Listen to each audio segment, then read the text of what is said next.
আমার ভোট আমি দেব, যাকে খুশি তাকে দেব, এই স্লোগান আর চলবে না, স্লোগান আর চলবে না। আমার ভোট আমি দেব, যাকে খুশি তাকে দেব, এই স্লোগান আর চলবে না। আসসালামু আলাইকুম। দেখলেন জামাতে ইসলামের এক নেতাই বলতেছে যে আমার ভোট আমি দিব, যাকে খুশি তাকে দিব, এই স্লোগান আর চলবে না। কারণ আমার ভোট আমি দিব, যাকে খুশি তাকে দিতে পারবো না, ভোট জামাতে ইসলামকে দিতে হবে। তো দেখুন, আমরা এমন একটা জাতি, আমরা এমন একটা জাতি, আমাদের বর্তমান রাজনৈতিক দল যারা আছে এরা কিন্তু জনগণকে কোনো মূল্যায়ন দিতেছে না। জনগণের ভোটে যে ওনারা নির্বাচিত হইবে ওনারা কিন্তু বিশ্বাস করতেছে না। ওনারা যদি বিশ্বাস করতো তাহলে উনি এই কথা বলতো না যে আমার ভোট আমি দিব, যাকে খুশি তাকে দেওয়া, এটা বলা যাবে না।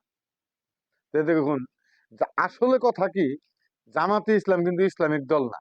নীল নদীর পানি যেমন নীল না, এই জামাতে ইসলামও কিন্তু ইসলামিক দল না। ওনারা এই ইসলামটাকে পুঁজি করে আমাদের বাংলাদেশে একটা আধিপত্য বিস্তার করার জন্য ওনারা চেষ্টা করতেছে।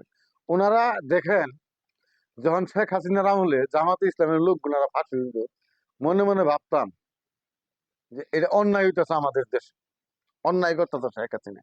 এখন এই জামাতে ইসলামের কার্যকলাপে মনে হয় যে শেখ হাসিনা অন্যায় করে না, শেখ হাসিনা সঠিক কাজটাই করছে।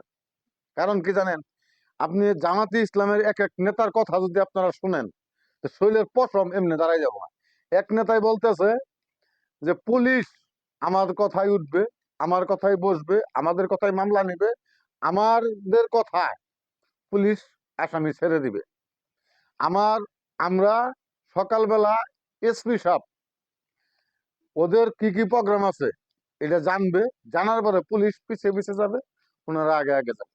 তো দেখুন, এখন পর্যন্ত বাংলাদেশে রাষ্ট্রীয় ক্ষমতায় কেউ কোনো দল যায়নি। এখনই যদি এই জামাতে ইসলাম এই সমস্ত কথাবার্তা বলে, তাহলে ওনারা যদি ক্ষমতায় যেতে পারে, তাহলে আমাদের বাংলাদেশের জনগণকে, ফুটবল আছে না, ফুটবল ফুটবল যেমনি খেলে না, এই জনগণ নিয়ে এই জামাত ইসলাম খেলবে।